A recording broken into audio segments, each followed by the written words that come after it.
Assalamualaikum warahmatullahi wabarakatuh. Waalaikumsalam warahmatullahi wabarakatuh. Lagi-lagi kembali lagi di channel Mu'alaf Center Ayat Sofia. Nah, sekarang masih dengan narasumber yang sama.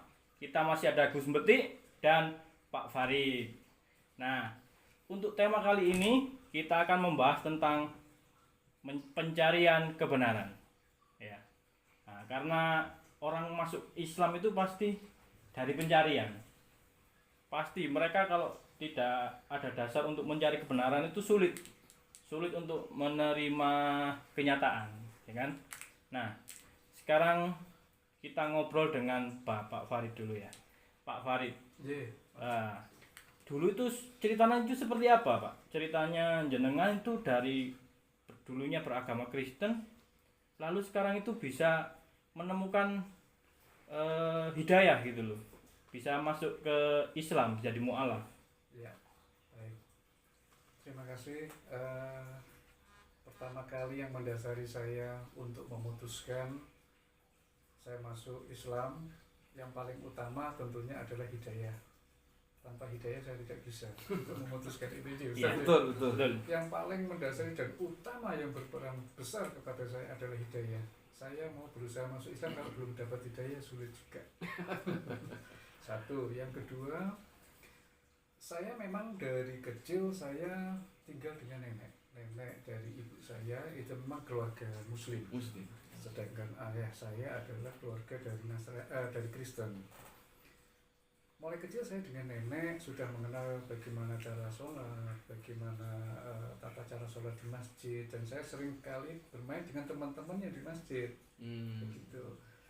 Berjalannya waktu, saya dewasa, saya kumpul dengan orang tua, akhirnya saya memutuskan, sebetulnya bukan memutuskan sendiri, karena memang itu doktrin dari turun-temurun ya.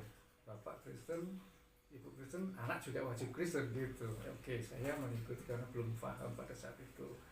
Pada saat saya kuliah, saya banyak sekali berkumpul dengan teman-teman yang notabene bukan Kristen. Walaupun saya aktivis di situ, di kampus juga aktivis juga saya Ustaz. Di situ saya banyak kumpul sama teman-teman yang notabene adalah aktivis masjid. Teman-teman dari remaja masjid di kampus itu ngobrol, akhirnya saya sering ke kontrakannya, nginep di situ. Beberapa teman sempat sharing dengan saya, Farid, kalau menurut kamu Trinitas itu apa? Saya menjawab sesuai dengan apa yang saya ketahui di dalam kepercayaan Kristen pada saat itu. Coba kamu berpikir, katanya gitu. Berpikir itu gimana? Apakah ada tiga di dalam satu di dalam tiga? Dalam artian gimana saya gitu? Oke. Sekarang kalau kamu mau minum kopi susu katanya gitu. Kamu minum kopi susu, kamu bilangnya kopi susu atau saya beli minum kopi, air, susu sama gula katanya gitu. Loh kan sama aja, ya enggak sama katanya gitu. Sekarang oke, pemahaman lagi. Di dalam Kristen itu pasti di dalam Bible juga ada Allah yang Esa. Saya pernah membaca, iya betul. Kenapa ada tiga, padahal Esa katanya gitu. Saya mulai berpikir, iya ya. Apa yang menjadi pertanyaan mereka itu masuk akal juga dari saya. Akhirnya saya teracuni di situ. Teracun. Lama-lama saya mencoba pernah membaca di dalam Bible yang notabene di dogma tadi, ojo macam-macam kamu nggak dapat surga. Saya coba buka pelan-pelan, kok seperti ini, bahwa Yesus sendiri itu menyatakan bahwa aku adalah utusan yang diutus oleh Bapa untuk menyampaikan sesuatu kepada kamu semua. Utusan berarti kan sudah jelas di situ. Yesus sendiri menyampaikan utusan, bukan seorang Tuhan atau Allah. Bukan pengutus ya. Bukan pengutus. Apakah ada pengutus juga berfungsi sebagai utusan? Begitu. Waduh, ini saya juga berpikir lagi akhirnya, kok begini ya. Oke, akhirnya saya sebetulnya ada tokoh yang menguatkan saya pada saat itu. 9899 saya memutuskan untuk dibaiat. Itu seorang ustadz juga atau kiai di daerah Gelibik dan ada pondok pesantrennya juga, saya menyampaikan kepada beliau banyak sekali pandangan. Sampeyan adalah manusia. Firman itu untuk siapa sih? Katanya gitu. Firman itu untuk manusia. Apakah ada firman untuk selain manusia? Tidak ada. Sampeyan berpikir sebagai manusia atau sebagai di luar manusia berpikir sebagai manusia. Nah itu firman itu adalah untuk manusia. Sampeyan berpikir secara manusia dan menelaah sebagaimana kamu sebagai manusia sendiri tidak bisa berpikir di luar nalar manusia. Di situ saya bilang, baik Pak Yai, saya memutuskan untuk saya masuk Islam. Di situ saya dikuatkan di situ itu. Berarti selama ini saya sudah terlalu membuang waktu saya untuk di dalam rohani saya itu, Ustaz. Begitu. Akhirnya saya memutuskan 99 saya dibaiat. Pada saat dibaiat itu seorang habib dari Arab Saudi, kebetulan beliau datang di situ, diundang, ada pengajian besar. Ditanya, kamu sudah mantap menjadi Islam? Insya Allah sudah, Habib. Kamu mau namamu diganti? Mohon maaf Habib, apakah nama saya ini perlu diganti? Setelah dibaca, subhanallah, kenapa namamu sudah Islam? Katanya. Ini mulai lahir, mulai dari perocot Habib, saya bilang gitu. Alhamdulillah, ya sudah, tidak perlu saya ganti ya. Ini sudah cukup. Farid gitu ya? Farid itu, begitu Ustaz. Jadi demikian perjalanan bagaimana sejarah saya memutuskan untuk menjadi seorang mu'alaf, menjadi seorang muslim untuk memeluk agama Islam itu. Berarti ya, kalau aku bisa simpulkan, sesuatu yang menjadi trigger, yang menjadi panjenengan itu katakanlah melakukan sebuah lompatan berpikir, itu adalah pada konsep Tuhannya yang bermasalah. Betul. Ya? Trinitas atau Tritunggal itu ya. Tritunggal, Trinitas, betul Ustaz. Dan yang menggelitik saya lagi Ustaz, mohon maaf, saya sempat membaca juga di dalam Matius juga, Yesus di situ disebutkan Yesus Kristus, tapi pada saat di persidangan ada Yesus Barabas. Loh, Yesusnya kedua ini jangan-jangan yang saya sembah ini Yesus penjahat, ini berkata-kata ini. Waduh, di dalam Islam bahwa Allah menggantikan orang yang serupa dengan Isa. Oh, jangan-jangan ini saya selama berabad-abad ini saya nyembah penjahat ini. Itu saya kuat. Oh, yang pada waktu persidangan itu ya? Iya. Yang siapa yang kan ditawarkan kepada publik kan, iya, oleh penguasa. Siapa yang mau dilepaskan? Nah, iya. Orang-orang berteriak Barabas. Padahal itu juga namanya Yesus juga. Iya, berarti saya akhirnya berpikir seperti ini. Saya sempat menanyakan kepada kiai yang memberikan pencerahan kepada saya, Kiai, apakah di dalam sejarah Nabi, mulai dari Nabi Adam sampai dengan Rasulullah, adakah nama seorang Nabi yang sama dengan umatnya? Katakan Musa, pada saat masa Nabi Musa, ada nggak orang yang namanya Musa? Nama Musa. Allah menurunkan seorang utusan Nabi itu khusus, tidak mungkin ada yang menyamai. Lah ini di dalam Injil, di dalam Bible kok ada Yesusnya dua atau yang gitu. Ya sudah, katanya Yesusnya kembang. Yesusnya ada dua tokohnya. Apalagi itu kalau menarik dikembangkan seperti ini. Itu kan dia nabi, itu sudah bermasalah. Lah kalau dijadikan Tuhan, namanya Tuhan sama dengan namanya. Iya kan? Iya, Ustaz. Masa namanya Tuhan sama dengan namanya makhluk mungkin. Ya, Yesus gitu. Sedangkan Yesus sendiri menyatakan bahwa beliau adalah nabi, bahwa seorang nabi akan dibunuh di tempat asalnya, ada di dalam itu kan. Kalau nabi secara tidak langsung bahwa Yesus menyebutkan dirinya adalah nabi karena dia akan dibunuh dikorbankan di tempat asalnya itu tadi. Tapi kalau yang seperti jenengan sampaikan tentang Bible aja ya, kita kembali ke perjanjian barunya aja, perjanjian baru. Anda dulu yakin kalau itu ucapan Yesus ketika masih di sana loh ya? Pasti yakin Ustaz, nanti saya nggak dapat surga nanti Ustaz. Saya udah dijanjikan, kamu percaya saja sudah dapat surga. Dan di situ kebanyakan dari orang Kristen membaca tanpa meresapi semuanya itu dan tidak ada yang kritis melihat satu persatu ayatnya. Jadi hanya sebagai membaca firman dan mengimani cukup sudah janji surga itu aja. Apa waktu jenengan masih di seberang sana nggak ada sebuah proses dengan gembalanya itu dialog gitu, nggak ada ya? Pokoknya ini kamu percaya gitu aja. Iya. Jadi begini Ustaz, kalau menurut saya itulah kualitas dari pemahaman tadi Ustaz. Dengan dialog bagaimanapun, karena sudah dogma atau doktrin itu sudah tertanam, pasti tidak akan mungkin melenceng dari jalur itu tadi. Dan itu tertanam mulai kecil sampai dengan dewasa seperti itu. Terus ketika jenengan memutuskan untuk menjadi to be Muslim ya, menjadi Islam itu kira-kira gimana pandangan? Waktu itu orang tua masih ada kan?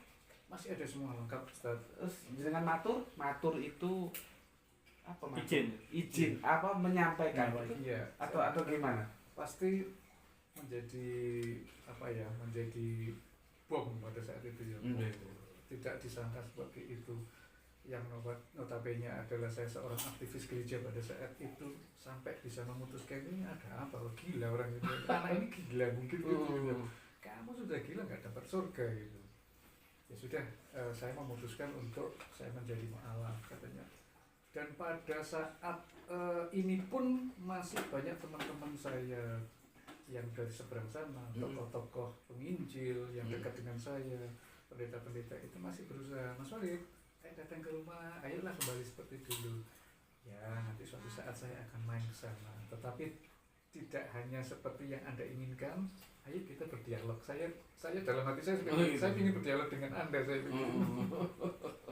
Masih ada usaha-usaha untuk mempengaruhi saya kembali. Oh masih berjalan terus ya? Masih sekali, Ustaz. Masih sekali. Ya. Terus yang paling terkaget tentunya, paling menolak, paling tidak bisa menerima kenyataan ketika Mas Farid ini bersahadat ya menjadi Muslim itu bapak atau mama?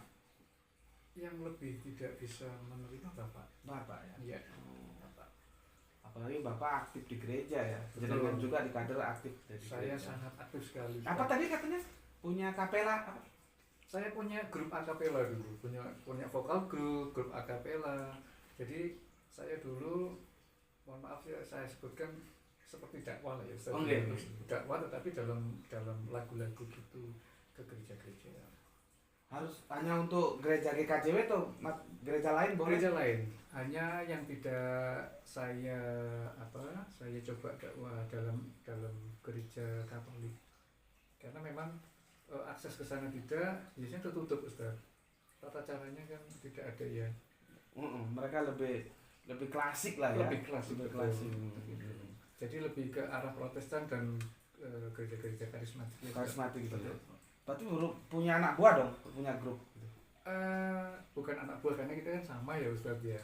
Oh begitu. Iya, saya bukan anak buah Ustaz. Saya bukan bos ini. Begitu. Jadi itu yang menjadi tonggak sejarah saya. Waktu jenengan bernyanyi, Iya Ustaz. menyanyikan lagu-lagu pujian ya, misalkan Malam Kudus gitu ya, menjiwai tentunya ya, saat itu. Ya, pasti Ustaz. Gitu. Nanti saya nggak dapat surga. Oke Mas. Nah, yang saya nggak bisa mengerti itu ya, kan di konsep Trinitas tadi ya. Iya. Itu kan berarti Yesus ini kan ke dunia ini diutus, turun, kalaupun ya Yesus ini adalah Tuhan itu sendiri ya. Iya. Dia turun ke dunia. Terus mengorbankan diri, meninggal. Kenapa yang disembah itu Yesusnya bukan Tuhan Allahnya itu loh? Iya. Seperti itu loh. Kenapa kok bukan Allahnya yang inti, core of the core itu kan ya? Core of the core, intinya inti itu adalah Allah. Iya. Allah terus dalam konsep Kristiani kan turun menjadi Yesus itu, Iya. berkorban, akhirnya kan tetap Allah itu kan tetap ada gitu kan. Betul, betul. Kenapa kok yang disembah itu, yang dipuja-puja itu Yesusnya seperti itu? Mereka berpikir begini, Mas, bahwa Yesus adalah serupa dengan Allah yang diwujudkan sebagai manusia, yang menemui manusia, menyampaikan firman tadi. Tetapi mereka sudah beranggapan seperti itu. Tetapi kenapa mereka tidak berpikir secara manusia juga, begitu loh? Mereka mengimani bahwa Yesus adalah Allah yang turun dalam wujud Yesus ke dalam dunia dalam bentuk manusia. Berarti Allah, kalau mereka mau kritis, Allah itu ingin berkomunikasi dengan manusia secara manusia. Berarti dengan nalar manusia Nalar juga. manusia. Harusnya seperti itu, berpikir dengan level manusia, bukan menjadikan sosok Yesus ini menjadi seorang yang bisa menghilang sewaktu-waktu, bisa datang, bisa muncul seperti itu. Dan notabene itu adalah sosok Yesus digambarkan itu adalah ya tidak lain dari rekayasa si Paulus. Gitu, Ustaz. Rekayasanya kembali ke sana lagi ya. Iya, kembali lagi ke Paulus. Jadi Paulus itu non sewu, dia seorang Romawi, tahu sendiri Romawi adalah penganut paganisme. Pagan. Di mana berhala-berhala dewa-dewanya dia diwujudkan dalam bentuk patung yang akan disembah oleh mereka. Begitu juga Paulus kepada orang golongan yang tidak bersunat, dia menciptakan sosok Yesus seperti Zeus, seperti Jupiter yang diwujudkan dalam patung yaitu salib itu tadi. Apa yang bisa diwujudkan? Kalau Zeus kan bentuknya keren tuh. Kalau Yesus ini apa? Dengan salib yang ada patungnya disembah, karena tidak lepas dari paganisme. Jadi saya bisa simpulkan bahwa Kristen masih bersinggungan dengan paganisme. Tetangga dekat. Tetangga. Kalau ini Mas Farid ya sebetulnya bukan sesuatu yang inti sih ya, cuman menggelitik aja untuk ditanyakan. Jenengan dulu kan habitatnya Protestan, iya kan? Betul. Sebelum mendapatkan pencerahan kan Protestan, Iya. punya salib, Iya, punya. Betul. Aku bandingkan dengan Katolik punya salib. Iya, Ustaz. Kenapa salibnya Katolik itu ada Yesusnya, Protestan kok nggak ada Yesusnya? Nah, iya, baik Ustaz. Kalau sebetulnya di dalam rumahnya orang tua saya dulu ada yang nggak ada salibnya dan ada patungnya, nggak ada juga ada. Saya juga bertanya, loh, ini lebih sakti yang mana ini? Ini lebih yang cospleng yang ibarat obat itu kalau saya Manjur. berdoa melihat di cospleng yang ada patungnya apa yang nggak ada Nggak ada patungnya. patungnya. Iya itu. Oh dulu kalau berdoa di salib itu ya?